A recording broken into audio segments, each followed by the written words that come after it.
Hi అండి. నేనండి మీ నాయుడు గారి అమ్మాయిని. ఇది సంక్రాంతి రెండో రోజండి. దీన్ని మా కోనసీమ జిల్లాలో బాగానే పెద్దల రోజు అంటారు. అంటే మన ఇంట్లో ఎవరైనా పెద్దవాళ్ళు కానీ ఎవరైనా ఎక్స్పైర్ అయిన వాళ్ళు ఈ రోజునాడు వస్తారు అని మనం ఇక్కడ బాగా నమ్ముతారండి. వాళ్ళకి ఫుడ్ గట్ట పెడతారు, బట్టలు గట్ట పెట్టుకుంటారండి. ఈ రోజునాడే దేవుడు వాళ్ళని వదులుతాడు అని అని పెద్దలు ఎప్పటి నుంచో చెప్తారు మాకు. మేము కూడా అదే పాటిస్తామండి. వాళ్ళకి ఇష్టమైనవన్నీ పొద్దుటే లేచి తలస్నానం చేసి వండి వాళ్ళ ఫోటో ముందు పెట్టి ఆ ఏజ్కి సంబంధించిన వాళ్ళు ఎవరైనా మనకు దగ్గరలో ఉన్నా లేకపోతే ఎవరైనా ఉంటే వాళ్ళకి పెట్టేస్తామండి. ఆ ఫోటో దగ్గర పెట్టిన ఫుడ్డుని బట్టలు అయితే బట్టలు ఏంటి అవి పెడతామండి. ఇచ్చుకునే వాళ్ళు స్తోమతను బట్టి డబ్బులు కట్టి ఇచ్చుకుంటారండి.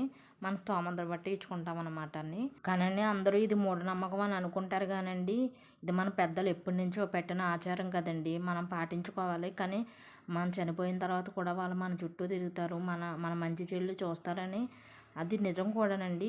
అది నేను నా విషయంలో అయితే నేను చాలా చూశాను కూడాని. ఇప్పుడు చాలామంది తల్లిదండ్రులకి చనిపోయిన తర్వాత గట్ట పిండ ప్రదానాలు ఇవన్నీ ఏమీ చేయట్లేదండి.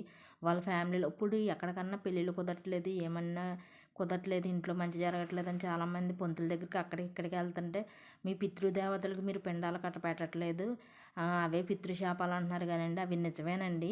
చాలామంది తల్లిదండ్రులకి భూమి మీద ఉండగా చూడకపోయినా పోనీ భూమి మీద ఉండగా ఏదోలా వండుకున్నా తింటారు కానండి, చనిపోయిన తర్వాత వాళ్ళకి ఎవ్వరు ఏమీ పెట్టరండి. చనిపోయిన తర్వాత వాళ్ళు మనం ఏం పెడతామా అని పైనుంచి చూస్తారంటండి.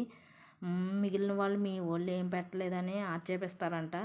అది ఎప్పటి నుంచో పురాణాల ప్రకారం చెప్పింది నిజమేనండి అది. కానీ అది వింత ఆచారం అయితే కాదండి, అది నిజమేనండి.